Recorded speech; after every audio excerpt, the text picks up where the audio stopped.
So he goes into the whole, they was theater struck, they went to burlesque, they went to theater in Hartford, they went to theater in New York, and then when they were at Harvard, there was an extraordinary burlesque and dance scene and they got to know all these dancers. Backstage, they would hang out.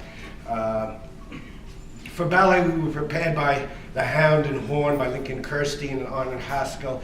But until 1934, ballet was a far-off marvel. Pictures of glittering Paris stages, peopled with lovely legends calling ballerinas and dancers out of our reach. Then Hurech brought them to Boston and to us. The first time we saw Colonel de Basil's Ballet Russe de Monte Carlo. The program included Les Présages, Massine's first symphonic ballet, to Tchaikovsky's Fifth.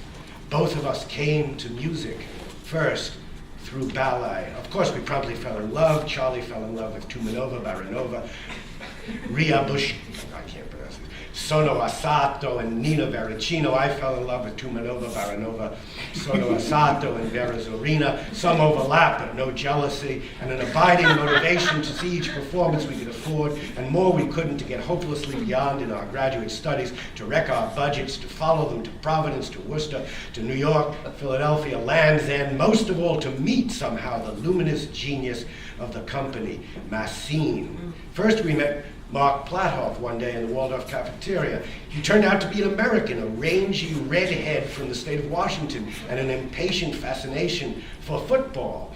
Many a fall matinee, he would meet us in the wings, still in costume and body paint, fresh from Scheherazad's harem, demanding to be told the day's scores.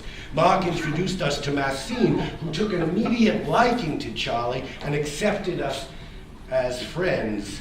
And then he describes, so it was with Massine, who asked Charlie one day in Boston to appear with the company.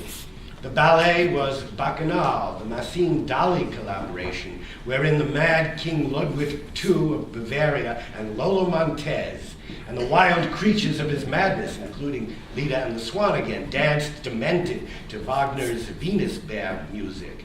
Massine rehearsed Charlie in his part. He was to amble on, taller than a dream giant, and lie down full length on the stage for a time, while tiny ballerinas in Dali costumes swirled and swarmed above him. Then, slowly dreamlike, he was to rise and amble off. All this he did. All this I saw. Where they found tights to fit him, I never know.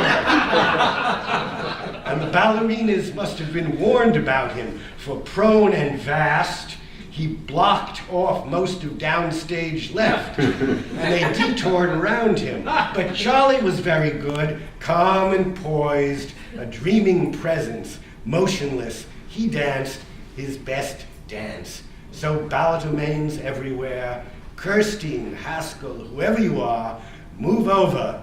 You did see Nijinsky, Pavlova, Karasavina. What of it? I saw Olson. As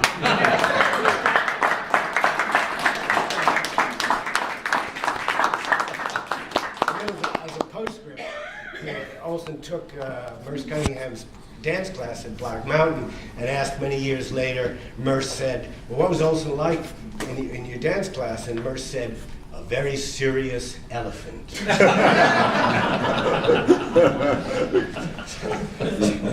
So this is an exorcism of the Mexican. And in my own life, I followed Olson to Mexico, and I followed my own trajectory of being involved with Olson. I put out this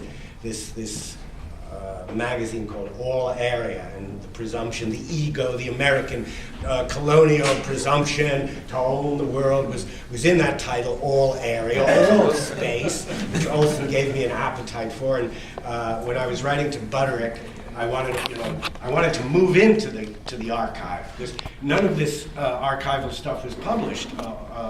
I want to say very much that my own progress through Olson has always been with Chuck Stein and Don Bird and Sherman Paul, those early great books that they did on Olson, and George Butterick, who died, and he was the librarian. He made everything available. And George was, in a way, I came in with this extraordinary, joy, and he showed me the letters written on paper towels that Charles wrote at the end, the secret of the black chrysanthemum on paper towels, and he only gave me that the last day, that I had earned the right to read this revelation of, and I felt that way, and my body was tingling for 2 weeks. I really wanted to live in the archive. And I did all these typos, topos, tropos papers. This was the papers that Olson was writing, and some of them are here. I mean, these extraordinary, and this is the whole understructure of Gloucester, of the Maximus poems, the rhizomes, and it's horizontal.